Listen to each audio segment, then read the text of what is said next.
مدارس سے فارغ ہونے والے جتنے ہمارے اکابر گزرے ہیں جن کا ہم نام لیوا ہیں، چاہے وہ ائمہ اربعہ ہوں، چاہے محدثین ہوں، چاہے مفسرین ہوں، فقہاء ہوں، ماضی قریب کے ہمارے علماء ہوں، ماضی بعید کے ہوں، ان سب کو جو مدارس میں ملا ہے وہ دو وجہ سے ملا ہے۔ ایک ان کی اپنی ذاتی محنت ہے، اپنی ذاتی محنت ہے۔ یہ نہیں کہ صاحب کوئی استاد گھول کے آپ کو کھلا دے گا یا کوئی تعویذ دے دے گا، کوئی آپ پر دم کر دے گا تو ایک دم آپ بڑے عالم ہو جائیں گے، ایسا نہیں ہے۔ بلکہ 24 گھنٹے کی اپنی زندگی ایسی ترتیب دے اور ایسا اس کا برنامج اور پروگرام بنا ہے اپنی زندگی کی کہ کوئی لمحہ ضائع نہ جائے۔ ہر لمحہ آدمی جو ہے جس مقصد کے لیے آیا ہے اس مقصد میں لگا رہے۔ اس لیے کہ سب سے قیمتی جو سرمایہ ہمارا ہے وہ ہمارا اپنا وقت ہے۔ آ جانا اللہ کی بڑی نعمت ہے، لیکن آنے کے بعد اپنے ذاتی محنت سے اپنے آپ کو بنانے کی لگن، کوشش، سعی، تودع، اس میں 24 گھنٹے لگے رہنا، کوئی وقت ضائع جانے نہ دینا، یہ بڑی توفیق کی بات ہے۔ طلباء آ جاتے ہیں، آ گئے، لیکن آنے کے بعد یہاں وقت صحیح نہیں گزرتا ہے۔ طلباء کے لیے سب سے زیادہ سم قاتل زہر ہلاہل یا ہلاہل، تو مارنے والا، ختم کرنے والا جو زہر ہے وہ آپس کی دوستیاں ہیں اور لایانی گفتگو ہے۔ لایانی گفتگو میں اور آپس کی دوستیوں میں جو اوقات گزاری ہوتی ہے، سمجھ لو کہ صاحب وہ اپنے آپ کو ضائع کر رہا ہے۔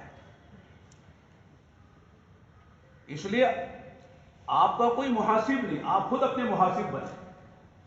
آپ کا کوئی نگرانی، آپ خود اپنی نگرانی کریں۔ نگرانی کرنے والا کتنی نگرانی کرے گا؟ دن میں نگرانی کرے گا، رات میں کون نگرانی کرے گا؟ آپ کی خلوتوں میں کون نگرانی کرے گا؟ آپ کی تنہائی میں کون آپ کی نگرانی کرے گا؟ نگرانی آپ خود اپنی آپ خود کریں۔ تو پھر آپ بن رہے ہیں، ترقی کر رہے ہیں، منزلیں طے کر رہے ہیں، لیکن آپ کی خلوت و جلوت بدل گئی۔ جلوت میں تو ماشاءاللہ آپ سے زیادہ کوئی بزرگ نہیں ہے۔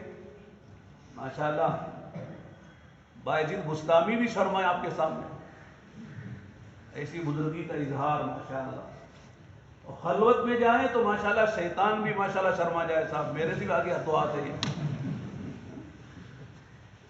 تو ہماری خلوت اور جلوت یہ بنے، جیسے اساتذہ کے سامنے ہوتے ہیں، معتیم صاحب کے سامنے ہوتے ہیں، نگراں کے سامنے ہوتے ہیں، مسجد میں سب کے سامنے ہوتے ہیں، اس طرح خلوت میں بھی ہم وہی رہیں۔ یہ اصل تربیت ہے۔ یہ نہیں کہ صاحب چرواہا راعی جب تک پیچھے ہے صحیح ہے، ورنہ ادھر بھاگے ادھر بھاگے، ہم ہمارا ہم ہمارا، اس لیے کہ راعی ہے ہی نہیں، چرواہا ہے ہی نہیں۔ یہ صحیح بات ہے۔ یہ آدمی کے یعنی تربیت نہ ہونی کیا نام ہے؟ ہمارے یہاں صرف تعلیم نہیں ہے، تربیت ہے۔ تعلیم کے ساتھ تربیت نہیں ہو تو وہ تعلیم جو ہے وہ جہالت سے بہتر، وہ جہالت اس سے بہتر ہے۔ اس لیے کہ تعلیم والے تربیت نہیں ہوتی ہے، وہی زیادہ نقصان پہنچاتے ہیں انسانیت کو اور امت کو۔ اور عالمی سطح پر جتنے لوگوں سے نقصان پہنچ رہا ہے وہ جاہل نہیں ہے، وہ جاننے والے ہیں جن کی تربیت نہیں ہوئی ہے۔ غیر تربیت یافتہ جنہوں نے علوم حاصل کر لیے، فنون حاصل کر لیے، ان سے انسانیت کو نقصان ہو رہا ہے۔ اس لیے ہمارے یہاں تربیت اہم ہے۔ اور شاہ ولی اللہ، دارالعلوم شاہ ولی اللہ کی خصوصیت یہی ہے کہ یہاں تربیت پر زور دیا جاتا ہے، تعلیم کے ساتھ تربیت۔ اس لیے کہ بہت سے لوگ بڑے ماشاءاللہ ذہین و فتین اور بڑی باصلاحیت کے ہوتے ہیں، لیکن تربیت نہیں ہوتی ہے، احترام نہیں ہوتا ہے، ادب نہیں ہوتا ہے، تو وہ ضائع ہو جاتے ہیں۔ کتابوں میں لکھا ہے کہ حضرت شاہ عبدالعزیز محدث دہلوی رحمۃ اللہ علیہ کے شاگردوں میں ایک صاحب تھے، گورکھپور کے رہنے والے، کلکتہ میں رہتے تھے۔ حضرت شاہ اسماعیل شہید رحمۃ اللہ علیہ کے ساتھیوں میں تھے۔ حضرت نے بخاری شریف پڑھاتے ہوئے، اب تو بخاری شریف چھوٹی ہو گئی، اس وقت اور بڑی ہوتی تھی، تو پڑھا رہے تھے مسجد کے صحن دلی میں، تیز ہوا چلی، اس کے اوراق ادھر ادھر ہونے لگے، تو حضرت نے فرمایا بھی کتاب پر ہاتھ رکھ لو، یا کوئی اور کتاب رکھ لو، یا کوئی چیز رکھ لو تاکہ اوراق نہ پھٹے، رائے نہ ہو۔ کسی نے ہاتھ رکھا، کسی نے کوئی کتاب رکھی، کسی نے کچھ رکھا، لیکن وہ صاحب بولتے ہوئے بھی زبان لڑکھڑاتی ہے، انہوں نے بجائے ہاتھ رکھنے کے بخاری پر پے بند دیا۔ اس بے ادبی کی نحوست یہ ہوئی کہ حضرت شاہ عبدالعزیز محدث دہلوی رحمۃ اللہ علیہ کے شاگرد اور مولانا اسماعیل شہید رحمۃ اللہ علیہ کے ساتھیوں میں انجام یہ ہوا کہ ملحد ہو گئے، الحاد ان کی قسمت میں آیا۔ وجہ کیا ہوئی؟ بے احترامی، بے اکرامی۔ تو یہ بے اکرامی جو بے احترامی ہوتی ہے، اس سے آدمی کا چاہے جتنا بڑا ذہین و فتین ہو، بڑا نقصان ہوتا ہے۔ وہ نقصان فوراً ظاہر نہیں ہوتا ہے، دیر سویر ظاہر ہوتا ہے۔ تو لہذا بعض طلباء بڑے ذہین و فتین ہوتے ہیں، بہت ماشاءاللہ بعض صلاحیت ہوتے ہیں، ان کو ناز ہوتا ہے کہ استاد سے پہلے میں کتاب سمجھ لیتا ہوں، استاد سے بہتر میں عبارت خوانی میری ہے، عبارت صحیح پڑھتا ہوں، استاد کی غلطیاں اس کے سامنے آ جاتی ہیں، اسے ناز ہوتا ہے۔ اور بعض مرتبہ کوئی ایسا سوال کرتا ہو استاد سے جان بوجھ کر کہ صاحب استاد کو زج کریں، استاد کو پریشان کریں، لیکن اندر سے وہ ادب و احترام نہیں ہوتا ہے۔ تو بیت علم میں باب علم سے داخل ہونے میں یہ بات بھی ہے کہ احترام کے دروازے سے آؤ، ادب کے دروازے سے آؤ، کتابوں کا ادب، اساتذہ کا ادب۔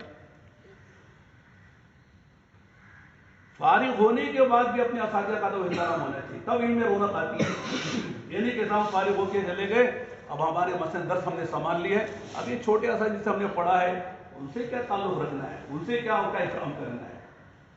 قصوں میں لکھا ہے صاحب ہدایہ علامہ مرغنیانی اپنے دورے پر تھے، سارے ان کے جو شاگرد تھے انہوں سے پڑھا تھا، صاحب ہدایہ گئے، سب ملنے کے لیے آئے، ایک صاحب شاگرد تھے وہ ملنے نہیں آئے۔ حضرت نے پوچھا وہ صاحب ملنے نہیں آئے؟ یاد ہوتا ہے بعض مرتبہ کوئی شاگرد ہوتا ہے اس کا نام یاد رہتا، پوچھا وہ صاحب ہمارے شاگرد ملنے کے لیے نہیں آئے، لوگوں نے کہا کچھ بات ہوگی، حضرت چلے گئے۔ دوسرے موقع پر ان سے ملاقات ہوئی تو حضرت نے پوچھا بھائی ہم تمہارے دیار میں، تمہارے علاقوں میں آئے تھے، تم ملاقات کے لیے نہیں آئے؟ انہوں نے کہا کہ حضرت والدہ کی خدمت میں تھا اس لیے نہیں آ سکا۔ وہ ایسا یعنی کوئی گناہ کی بات نہیں تھی، والدہ کی خدمت میں رہے اس لیے استاد کے پاس نہیں آ سکے، لیکن نہ آنا ہے نا، چاہے کوئی بھی وجہ ہو، لیکن نہیں آئے استاد کے پاس۔ جو بات یہ ہے کہ آدمی جس کو اہمیت دیتا ہے اس کے لیے وقت نکال لیتا ہے، ورنہ آزار بے شمار ہے۔ طلبا بھی عذر کرتے ہیں نا، یہ عذر تھا وہ عذر تھا نہیں آ سکے۔ حضرت جس کو آدمی ترجیح دیتا ہے، اہمیت دیتا ہے، اس کے لیے وقت نکال لیتا ہے، دو کاموں میں سے ایک بیچ میں وقت نکال لیتا ہے، ورنہ آدمی کہتا نہیں فلاں عذر تھا، فلاں کام آ گیا تھا، اس کا مطلب ہے کہ یہ کام آپ کے پاس اہم ہے، وہ کام آپ کے پاس اہم نہیں ہے۔ ابھی ہم بیمار تھے، بہت سے لوگ ہمارے پاس آئے، وقت نکال کر آ گئے، بہت سے لوگ کہیں کہ حضرت ہم آنا چاہ رہے تھے نہیں آ سکے، اور فون پہ معلوم کر لیا۔ ٹھیک ہے، ہم سمجھ جاتے ہیں کون کس درجے سے کس کا تعلق ہے۔ تعلق والے تو وقت نکال لیتے ہیں ہر کام کے لیے، جس کا تعلق ہوتا ہے، جس کو اہمیت آدمی دیتا ہے۔ تو حضرت نے عجیب بات فرمائی کہ چلو تم سے شکایت تو کوئی نہیں ہے کہ تم والدہ کی خدمت میں رہے، تو تمہاری عمر دراز ہوگی، اس لیے کہ آدمی کا وجود ماں سے ہے، لہذا ماں بچوں کے وجود کا سبب بنتی ہے، تو تمہارا وجود زیادہ ہوگا، تمہاری عمر لمبی ہو جائے گی، اس لیے کہ ماں کی خدمت کی ہے، لیکن تمہارے علم میں رونق نہیں ہوگی، تمہارے درس میں رونق نہیں ہوگی۔ چنانچہ لکھا ہے کہ بڑے ذہین و فطن آدمی تھے، بڑے باصلاحیت تھے، اور افہام و تفہیم کا زبردست مادہ تھا، لیکن طلبہ نہیں آتے تھے، درس میں رونق نہیں تھی، چرچا نہیں تھی۔ جیسے حضرت اویس قرنی رحمۃ اللہ علیہ ماں کی خدمت کی وجہ سے نہیں آئے، مستجاب الدعوات تو بن گئے ماں کی خدمت کی وجہ سے، لیکن صحابی نہیں بنے۔ ظاہر ہے کہ جو آدمی جو کام کرے گا اسی کو تو صلہ ملے گا، اسے جو نہیں کرے کیسے مل جائے گا؟ تو استاد کا ادب و احترام یہ بنیادی چیز ہے۔ احترام سے آدمی پتہ نہیں کہاں سے کہاں پہنچ جاتا ہے۔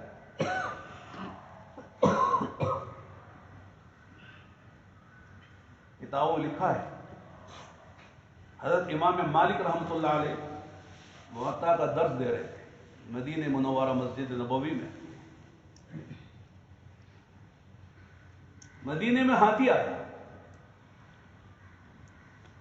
عرب والے ہاتھی نہیں جانتے تھے، گھوڑا اونٹ ان کے گھر کے جانور تھے، لیکن کبھی ہاتھی کو دیکھا نہیں تھا، پڑھا تھا الم تر کیف فعل ربک باصحاب الفیل، تو فیل پڑھا تھا لیکن آنکھوں سے دیکھا نہیں تھا۔ وہ جو چیز آدمی دیکھتا نہیں ہے اس کا اشتیاق ہوتا ہے دیکھنے کا۔ تو جب جال فیل مدینے میں آواز لگی تو جتنے لوگ درس سے موطا میں امام مالک کے پاس شریک تھے وہ سب چلے گئے ہاتھی دیکھنے کے۔ ہوتا ہے اذا رأوا تجارۃ او لہوا انفضوا، وہ قرآن کہہ رہا ہے، نماز جمعہ چھوڑ کر چلے گئے۔ یہ الگ بات ہے کہ جمعہ ہو گئی تھی، اصل یہی کہتے ہیں خطبے کے وقت میں گئے ہیں اور 12 آدمی بج گئے، اس لیے امام مالک فرماتے کہ 12 آدمی کم سے کم جماعتی جمعہ میں ہونا چاہیے، تب جمعہ صحیح ہوتی ہے، باقی سب چلے گئے۔ تو اس طرح سارے چلے گئے ہاتھی دیکھنے کے لیے۔ اس میں یہ شاگرد تھے جن کا نام لکھا ہے یحییٰ ابن یحییٰ مسعودی یا مسنودی، وہ نہیں گئے۔ امام مالک نے فرمایا بھائی تم کیوں نہیں گئے؟ تمہارے یہاں بھی تو ہاتھی نہیں ہوتا ہے، کیا وجہ ہوگی یہاں رہ گئے؟ سب گئے نا، تم بھی چلے جاتے۔ انہوں نے جواب دیا حضرت ہم آپ کو دیکھنے کے لیے آئے، ہاتھی دیکھنے کے لیے نہیں آئے۔ کیا دیکھنے کے لیے آئے؟ آپ کو دیکھنے کے لیے آئے، ہاتھی دیکھنے کے لیے نہیں آئے۔ اب ظاہر بولو اس وقت امام مالک کی دل سے کیا دعا نکلی ہو؟ لوگ کہتے ہیں نا حضرت دعا کیجیے، کیا کہتے ہیں؟ خاص دعا میں یاد رکھنا۔ تو خاص دعا مانگنے کی توفیق ہوتی ہے، اور خاص دعا کے آپ کیوں یاد آ جائیں گے خاموخواہ کہ آپ کو کیا سرخاب کا پر لگا ہے؟ خاص دعا جو ہے وہ کرائی نہیں جاتی، لی جاتی ہے۔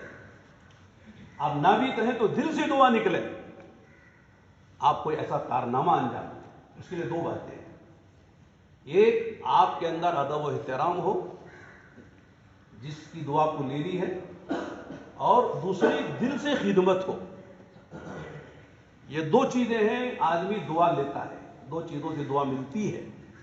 آپ نہ بھی کہو، تنہائی میں جب وہ جس سے آپ دعا لینا چاہتے تھے دعا کر رہا ہے تو بغیر کسی اس کی دعا نکل جائے گی۔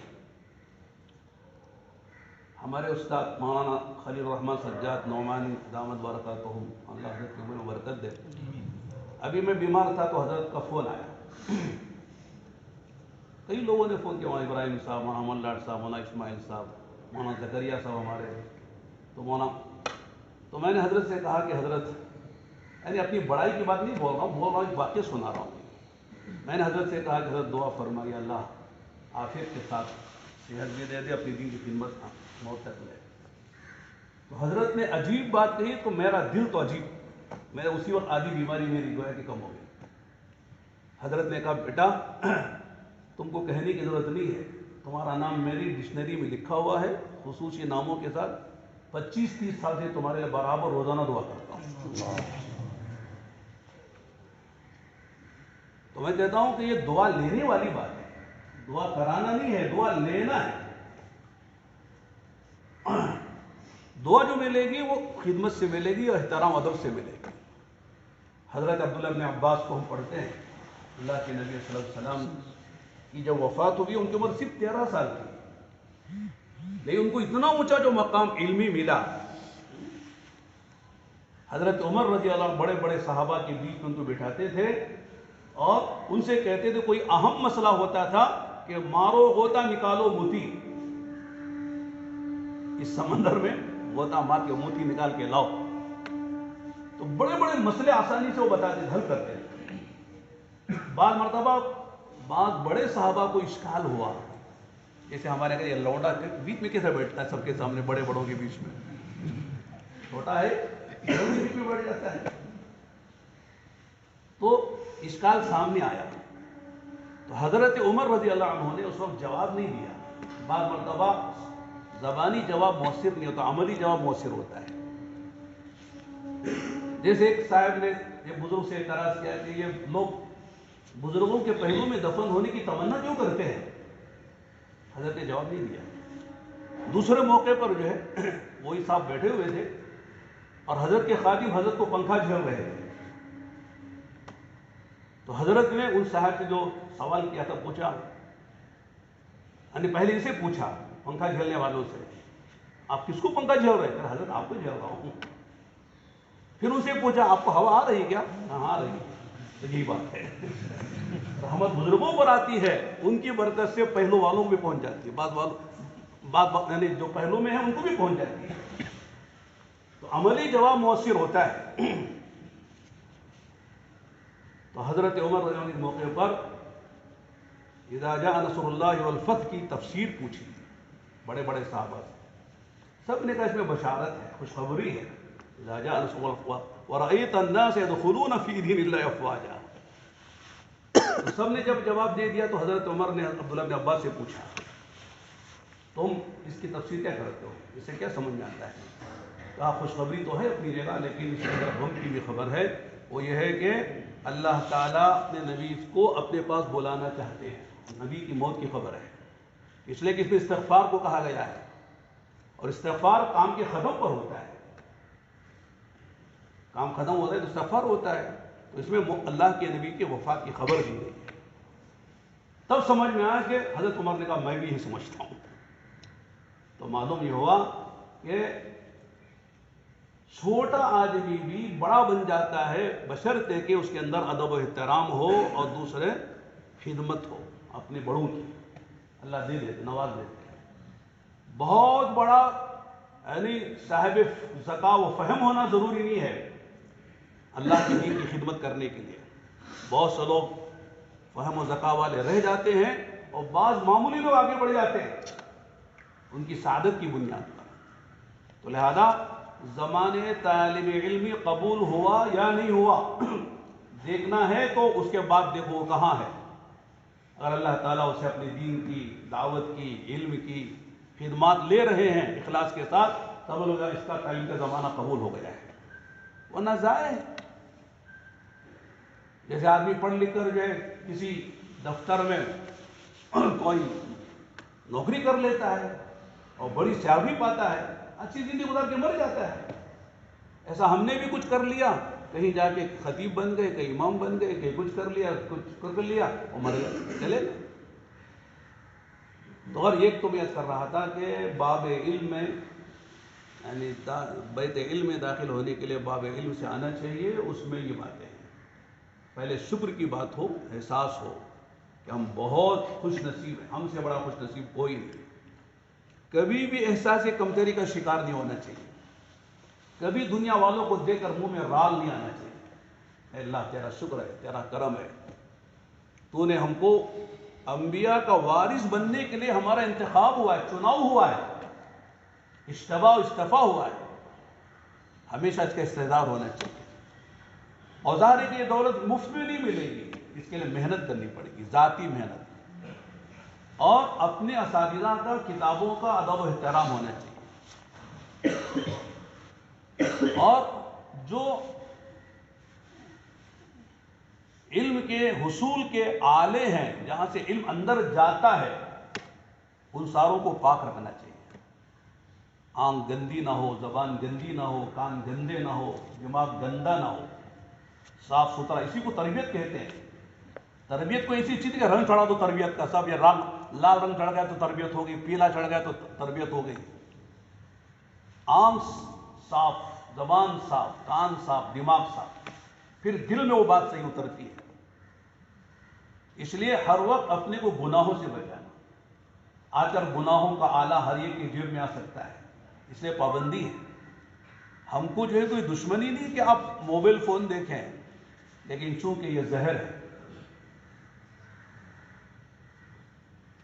اور استعمال آدمی زہر سے بچ کر کیسے کرے ابھی آپ کو آتا نہیں ہے، دیوانی ہے، خواہشات ہیں، شوق ہے، اور آپ کے مقصد میں مضر اور مانع ہے، اس لیے کہتے صاحب اس کو استعمال نہ کرو۔ کوئی چھپ چھپ کے چادر میں بیٹھ کے دیکھ رہا ہے، کوئی تنہائی میں جا کے نہیں دیکھ رہا ہے، تو ظاہر کہ صاحب اللہ تو دیکھ رہے نا، محتیو صاحب نہ دیکھیں، اساتذہ نہ دیکھیں، اللہ تو دیکھ رہا ہے جو جن باتوں سے آپ کو منع کیا گیا ہے۔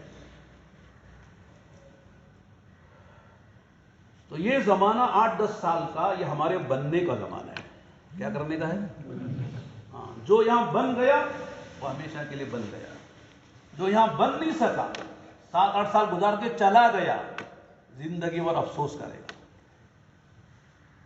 چند چیزوں میں شدھ بدھ ہو جانا کافی نہیں ہے، بلکہ کوشش کرے کہ صاحب ہر فن جو ہم سے متعلق ہے اس میں کسی درجے میں ہم جو ہے مہارت پیدا کریں۔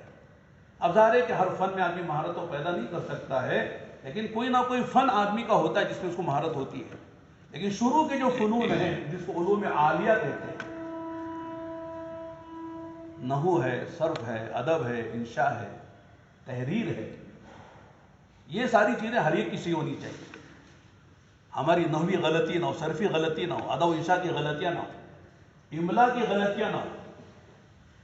افسوس سے کہنا پڑتا ہے کہ ہمارے کسی کا نام تو نہیں لیتا میں، دورے کے طلباء میں اسے غلطیاں، دو ایک غلطی بتاتا ہوں۔ صحرا کس سے آتا ہے؟ تو سین سے لکھا ہے، تو صحرا جا کے پتہ نہیں کیا ہو گیا، وہ سہارا ہو گیا۔ اقرار کس سے آتا ہے؟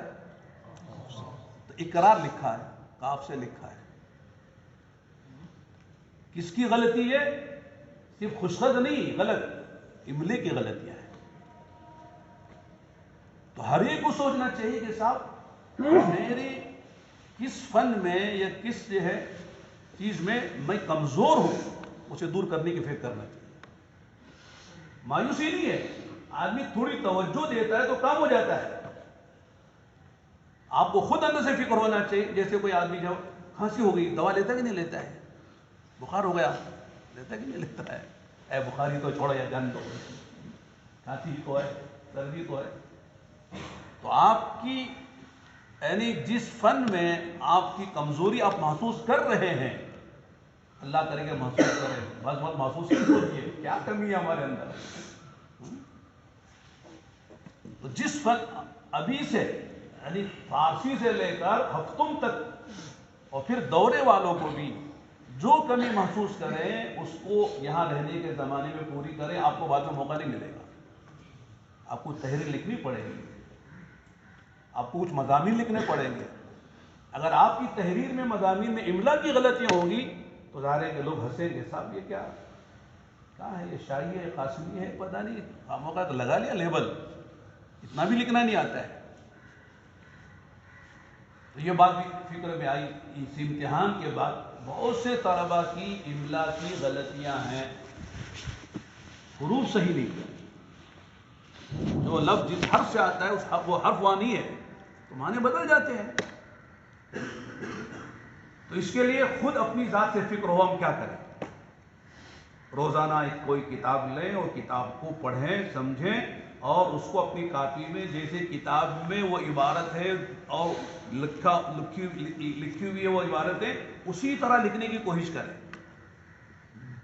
اس لیے کہ اس میں املا بھی صحیح ہوگا، خوشخط بھی صحیح ہوگی۔ خود اپنی ذات سے کرنے کے بعد آپ کے غیر درسی اوقات میں بھی کر سکتے ہیں۔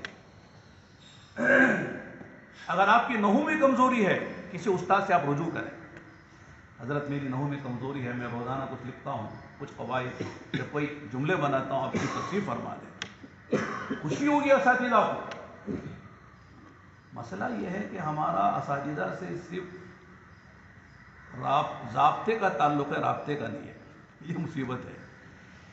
درس کے حد تک آپ شاگرد ہیں، میں استاد ہوں. درس کے بعد نہ آپ سے میرا کوئی تعلق ہے، نہ آپ کا مجھ سے کوئی تعلق ہے. کوئی تعلق ہی نہیں ہے. ہاں تعلق اپنے ساتھیوں سے ہے، ہنسنے کا، کھیلنے کا، بولنے کا، ہنسی مذاق کا، لایعنی باتیں کرنے کا، گھومنے پھرنے کا. آپ دیکھ لینا جنہوں نے بھی کام کیا ہے، کوئی بھی دینی، علمی، تبلیغی، دعوتی، وہ ہیں جو کسی استاد سے چپکے ہوئے تھے اپنے زمانے طالب علمی میں. ہر وقت ان سے مشورہ لے اپنے غیر درسی کتابوں کے مطالعہ کرنے کے بارے میں، اپنے درسیات میں، اپنی اخلاقیات میں، اپنی تربیت میں. بالکل ان سے چپکے، سائے کی طرح چپکے ہوئے ہیں. ان کی خدمت بھی کر رہے ہیں، ان کو چائے بھی بنا کے دے رہے ہیں، ان کے سودا سلوک بھی لا رہے ہیں، ان سے علم بھی حاصل کر رہے ہیں. تب جا کر آدمی کچھ بنتا ہے. خود کچھ بھی بن جاتا ہے. صحبت سے آدمی بنتا ہے. صحبت میں رہے کسی جس سے آپ کو انس ہو، مانوس ہیں آپ کریں. تو میں کر رہا تھا کہ جس فن میں ہم کو کمزوری محسوس ہو رہی ہے، اس کمزوری کو دور کرنے کی فکر کریں. کوئی صرف میں کمزور ہے، کوئی ادب میں کمزور ہے، کوئی عربی ادب و انشاء میں کمزور ہے. اور ظاہر ہے کہ عربی ادب میں جو کمزوری ہے وہ ہر جگہ ہوگی. نحو صرف میں جو کمزوری ہوگی وہ ہر جگہ ہوگی. قرآن پڑھے گا یا قرآن کی تفسیر پڑھے گا، حدیث کی شرح پڑھے گا، حدیثیں پڑھے گا، وہ کمزوری ہوگی. غلط پڑھے گا. اس لیے کہ اس کے پاس جو چابی ہے وہی ٹیڑھی پیڑھی ہے، تو تالے کیسے کھلیں گے؟ تو چابی صحیح ہونا چاہیے. تو یہ چابیاں ہیں علوم عالیہ تک پہنچنے کے لیے.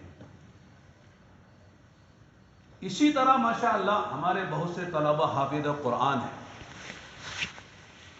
اللہ کرے کہ وہ رمضانی حافظ نہ ہو، کہ رمضان آئے تو جلدی جلدی یاد کر کے روزانہ صبح سے شام تک بیٹھے done done done done done پڑھ رہے ہیں، اور تراویح میں پارا سن گئے، 27 میں آ گئے تو اللہ تیرا کرم ہے، سر سے بوجھ اتر گیا. ایسے حافظ نہیں ہونا چاہیے. حافظ جب کہو جہاں سے سنا دے. آپ بولو جہاں سے پڑھا ہے پڑھ دیں. میں نے پہلے بھی سنایا تھا، بوریتانی ہم گئے تھے، وہاں ایک باپ اور چچا جو ہے ایک بچے کو لائے تھے، 11-12 سال کے اندر کا بچہ تھا. تو انہوں نے کہا کہ ہمارا بچہ حافظ ہے، نابینا تھا. ہم نے کہا قرآن سناؤ. بتا دے کہ میرا جیسا کوئی حافظ ہوتا تو فوراً کیا سناتا؟ وسیق الذین اتقوا، ہے کہ نہیں؟ لا یستوی اصحاب النار اصحاب الجنہ. جو مشق کیا ہوا رکوع ہوتا وہ سناتا آدمی. اس بچے نے کہا کہ یا استاد من این ترید ان تسمع منی، آپ قرآن مجھ سے کہاں سے سننا چاہتے ہیں؟ ماشاءاللہ. تو میں نے کہا کہ وہ رکوع جو مشکل ہے، کیا ہے ہاں یوصیکم اللہ، بہت مشکل کو سمجھا جاتا ہے قرآن میں. وہ پڑھو. اتنا شاندار پڑھا، رشک آ رہا تھا. ایک متشابہ نہیں، ایک غلطی نہیں، ایک شک نہیں، پڑھتا چلا گیا. ہم نے کہا بس کرو. پھر انہوں نے کہا کچھ حدیثیں یاد ہیں، ہمارے بچے کو بہت سی حدیثیں یاد ہیں. میں نے کہا کچھ حدیث سنا. انہوں نے کہا کون سی حدیث آپ سننا چاہتے ہیں؟ میں نے کہا یا اللہ. تو میں نے کہا حدیث النیہ سنا، حدیث جبرائیل سنو. کیا حدیث ہے؟ میں نے کہا اشعار بھی یاد، کچھ اشعار سنا ہے.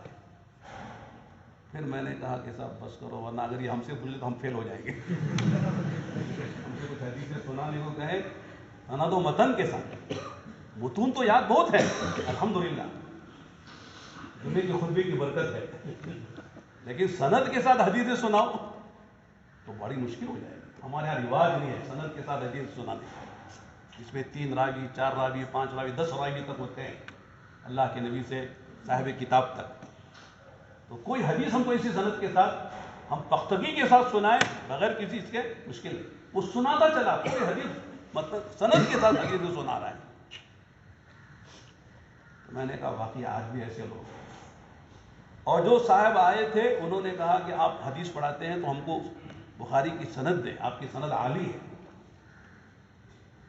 مولانا ابو بکر صاحب ہمارے ساتھ تھے. انہوں نے کہا یار اگر یہ دروازہ کھولے تو مشکل ہو جائے گی، اس لیے تم خاموش ہو، میں بات جواب کر دیتا ہوں. انہوں نے کہا یا شیخ واللہ انت تطلب منا سند الحدیث العالی ولكن يا للأسف إن مشايخنا وأساتذتنا هم شرطوا لنا لإعطاء السند الحديث كل من يريد منا سند الحديث فعليه أن يخرج معنا أقل القليل 20 يوم. سمجھ گئے؟ کہ ہمارے اساتذہ اور ہمارے جو محدثین نے شرط لگائی اگر تم سے کوئی سند حدیث مانگے تو شرط ہے کہ 20 دن ہمارے ساتھ چلنا پڑے گا جماعت کی. وہ سمجھے، ہم سمجھے کہ صاحب 20 دن تو چلے گا نہیں، وہ دینا نہیں ہوگا. اس نے کہا یا شیخ انا معکم 40 یوم. 20 دن کی کیا بات کرتے ہیں، چلنے کے لیے تیار. مولانا چپ کے کہا یار پھنس گئے، ہم تو بچنے کے لیے کہہ رہے تھے، یہ تو ماشاءاللہ ہم کو پھنسا رہا ہے. مولانا بھائی صحیح نہ آتی ہمارے ابو بکر صاحب فوراً کہا یا شیخ واللہ انت مستعین ان تخرج معنا 40 یوم لكي تاخذ منا سند الحديث ولكن يا للاسف نحن بعد بكره نرجع الى الهند.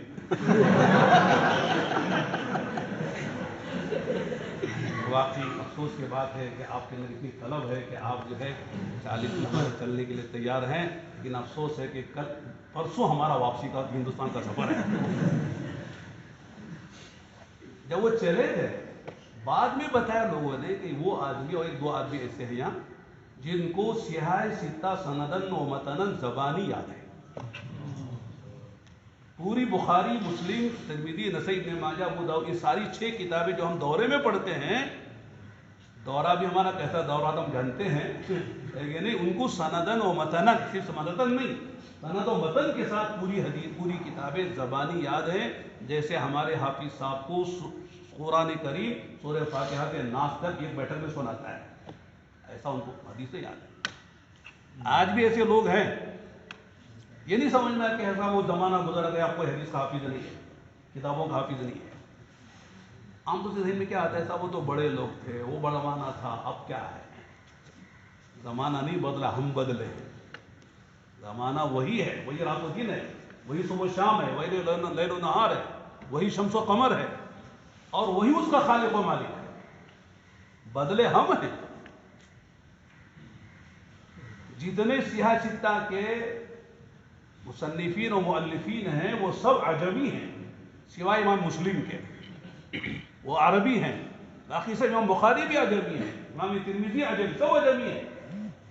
لیکن اللہ نے ان عجمیوں سے کتنا بڑا کام لیا. کوئی آدمی بخاری پڑھے بغیر عالم ہوتا ہے؟ ہاں بعض لوگ کوشش کرتے ہو جانے کی، لیکن ان کو مجبوری ہو جاتی ہے، ان کو لانا پڑتا ہے زبردستی.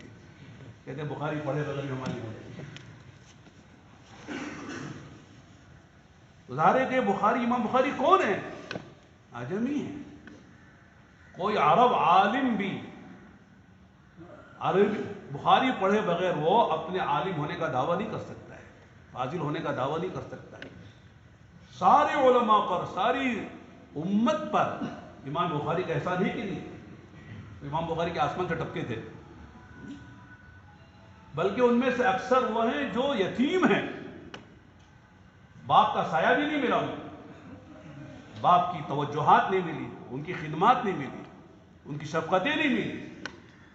ان کی ذاتی محنت سے، اپنے اساتذہ کی دعاؤں سے، ادب و احترام سے اور ماں کی خدمت سے اللہ نے اس مقام بلند پر ان کو پہنچایا ہے.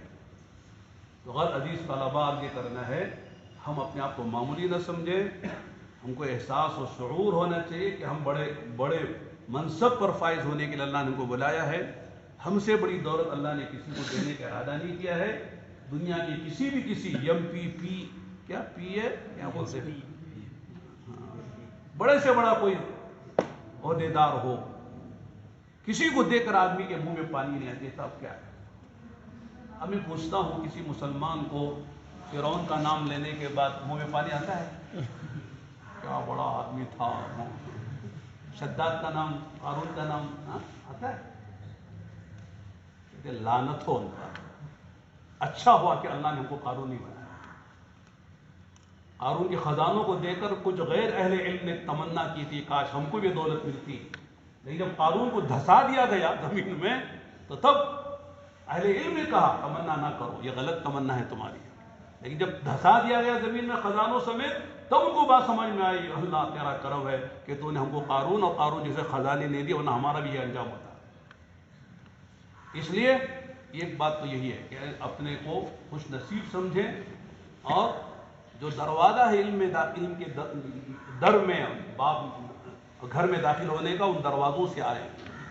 یہاں بدتمیزی نہیں چلے گی، بے ادبی نہیں چلے گی، گستاخی نہیں چلے گی، یہاں گناہ نہیں چلیں گے.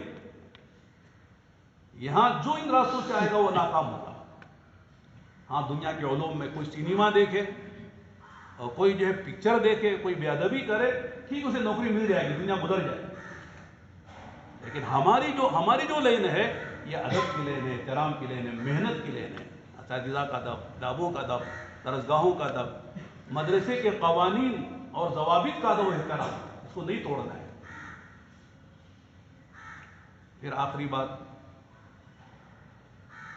شکایت کا موقع نہ دے کسی استاد کو، محتمم کو کہ صاحب یہ نمازوں میں تاخیر کرتے ہیں، نمازوں میں جو ہے اٹھانا پڑتا ہے.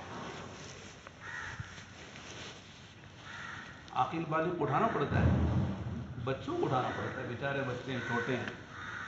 ان کو کہیں گے صاحب جب 7 سال کا ہو جائے اور حکم دو، 8-10 سال کا ہو جائے پھر تنبیہ کر کے نماز پڑھو، تو ان کے لیے. بڑوں کو نہیں کہا جائے، بڑا خود اپنی تنبیہ کرے، اپنے آپ کو سوچے کہ میں نے نماز پہ تاخیر کیوں کی، تکبیر اولیٰ کے ساتھ میری نماز کیوں کی، صف اول میں میری نماز کیوں نہیں ہوئی، سب سے پہلے میں مسجد میں کیوں نہیں گیا. شیطان کا ایک حربہ یہ بھی ہے کہ وہ سمجھاتا ہے کہ تیرا سونا بھی عبادت ہے. جاہلوں کے جاگ کر عبادت کرنے سے تیرا سونا بھی عبادت ہے، اس لیے تو عالم ہے. شیطان کا دھوکہ ہے. حضرت نوح علیہ السلام کے بارے میں آتا ہے کہ سال بھر روزہ رکھتے. بہت سے ہم دعوت کا کام کرنے والے تھے نا، ہم تو دعوت میں ہیں، مشورے میں ہیں، گشتوں میں ہیں، زیادہ نوافل کی کیا ضرورت ہے، روزوں کی کیا ضرورت ہے. یہ دھوکہ ہے. دعوت تو عبادت کے لیے ہے، دعوت برائے دعوت نہیں ہے. اذان برائے اذان ہے، اذان اذان اذان اذان دیتے رہو. اذان تو نماز کے لیے ہے، دعوت عبادت کے لیے ہے. تو تعلیم دین کے لیے ہے. دین کے بغیر تعلیم معلومات میں اضافہ اور کیا فائدہ ایسے علوم سے.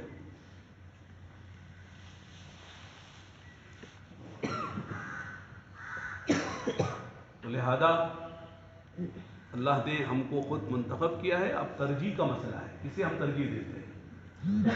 ترجیح دینا چاہیے جیسے میں نے سنایا کہ حضرت یحییٰ بن یحییٰ مسعودی نے ترجیح دی امام مالک کو. اس کی وجہ سے اللہ نے کتنی برکت دی کہ شمالی افریقہ کے اکثر ملکوں میں جو مذہب ہے امام مالک کا ہے، ان کی وجہ سے تمام مشرقی افریقہ کے ملکوں میں دین پہنچا ہے. اور وہی مسلک ہم کئی ملکوں میں گئے، الجزائر گئے، سوڈان گئے، موریتانیہ گئے، اور جو ہے مراکش گئے، یعنی افریقہ کے ملکوں میں گئے. ہر جگہ امام مالک کا مسلک ہے. اور موطا امام مالک ہم پڑھتے ہیں، انہی کے واسطے سے ہم تک پہنچے. یحییٰ ابن یحییٰ مسعودی سے اللہ نے برکت دی. انہوں نے ترجیح دی ہاتھی پر امام مالک کو. اب ہم کسے ترجیح دیتے ہیں دیکھ لو. دنیا کی چیزوں کو ترجیح دیتے ہیں، جس مقصد کے لیے اسے ترجیح دیتے ہیں. اگر ہم ترجیح دیں گے تو اللہ بھی ہم کو ترجیح دیں گے، اپنے کام کے لیے قبول کریں گے، ورنہ ضائع ہو جائیں گے.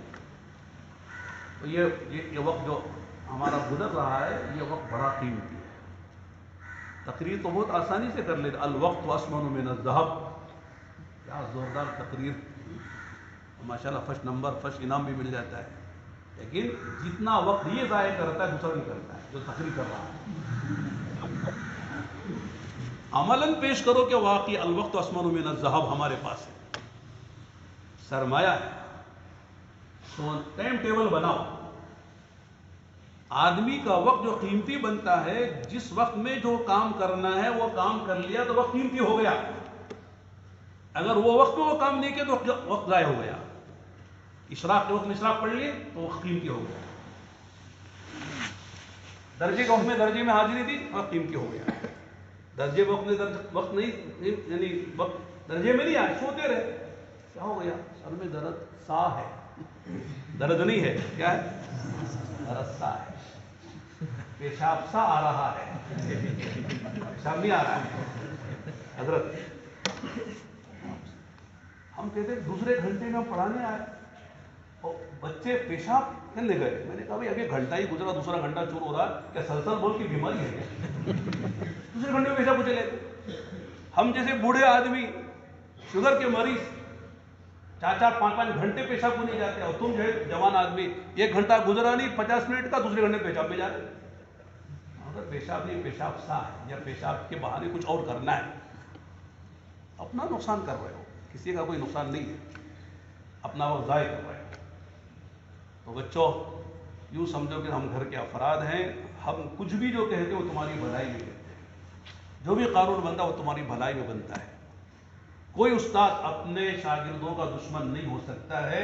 آپ دل میں یہ بات خدا نہ شیطان ڈالے صاحب یہ ہمارے خیر خواہ نہیں ہے, یہ غلط بات ہے. ماں باپ کبھی بچوں کے جو ہے یعنی بچوں کا برا نہیں چاہتے, خیر خواہ ماں باپ سے بڑھ کر اولاد کا کوئی نہیں ہوتا ہے. لیکن اولاد ایسی نکمی ناکاری ہے کہ وہ ماں باپ کو کہتے ہیں کہ صاحب ماں باپ بڈھے ہیں, ان کو سمجھ میں نہیں آتا ہے, اور ہمارا فلاں دوست بڑی اچھی رائے دیتا ہے, دوستوں کی رائے پر چلتے ہیں. اس طرح طلبا جو ہے اساتذہ کے بارے میں یہ ذہن میں نہیں رکھتے, یہ ہمارے خیر خواہ ہیں, جو آپ کے لیے حصول بن رہا ہے وہ سب آپ کی خیر خواہی میں. لہذا ششمائی امتحان جو آپ نے دیا ہے, اس میں کچھ لوگ ہیں جو ماشاءاللہ اعلیٰ ہیں, کچھ اوسط ہیں, کچھ ادنا ہیں, تھوڑے سے ناکامی ہیں. لیکن جو جس سطح پر ہے اس پر مطمئن نہ ہو, قانع نہ ہو. جو اعلیٰ ہے وہ ممتاز ہونے کی فکر کرے, اور جو اوسط ہے وہ اعلیٰ آنے کی کوشش کرے. جو ادنا ہے کم سے کم وہ اوسط اعلیٰ کی فکر کرے, اور جو ناکام ہو گیا ہے وہ مایوس نہ ہو. میں ناکام کیوں ہوا؟ یہ سارے میرے ساتھی ایک ہی استاد سے پڑھ رہے ہیں, ایک ہی درجہ میں پڑھ رہے ہیں, کوئی استاد دوسرے نے نہیں پڑھا اس کو اور ہم کو الگ, لیکن میں کیوں ناکام ہو گیا؟ میرے نمبر کیوں کم آ گئے؟ کیا کمی ہے؟ میری خشکت میں کمی ہے, املا میں کمی ہے, یا میرے فہم میں کمی ہے, یا استاد نے سمجھا تو میں نے سمجھا, سوال میں نے نہیں کیا ہے, کیا وجہ ہے؟ معلوم کریں, معلوم کر کے آپ اس کمزوری کو دور کریں. تو لہذا اگر ہم کسی طالب کے ناکامی پر ہم کہتے ہیں کہ صاحب ان کے بڑوں سے بات کریں کہ تو آپ ناراض نہ ہوں, تاکہ ان کے علم میں آئے کہ آپ کا بچہ کیا پڑھ رہا ہے, کیا کر رہا ہے. اسکولوں میں بچے پڑھتے ہیں تو پیرنٹس میٹنگ ہوتی ہے, اور پیرنٹس میٹنگ میں ان کو سمجھایا جاتا ہے یعنی تمہارا بچہ کا کیا لیول ہے تعلیم کا, اس کی حاضری کا, اس کی سمجھ کا, اس کے کیریکٹر کا, ساری باتیں سامنے آتی ہیں. دنیاوی علوم کے لیے تو اتنا اہتمام, اور دینی علوم کے لیے ذرا بولا کہ آپ کے سرپرست والد سے بات کر لے تو ہمارا پول کھول دیا حضرت نے, ہمارے اندر کی ساری باتیں بتا دی, ہمارے باپ کو, ہمارے فلاں رشتہ دار کو. بلکہ آپ کو خوش ہونا چاہیے بھائی ہماری تعلیمی جو صلاحیت قابلیت ہے وہ ہمارے بڑوں کو بھی معلوم ہو رہی ہے, آپ کو فکر آئے گا. کریں گے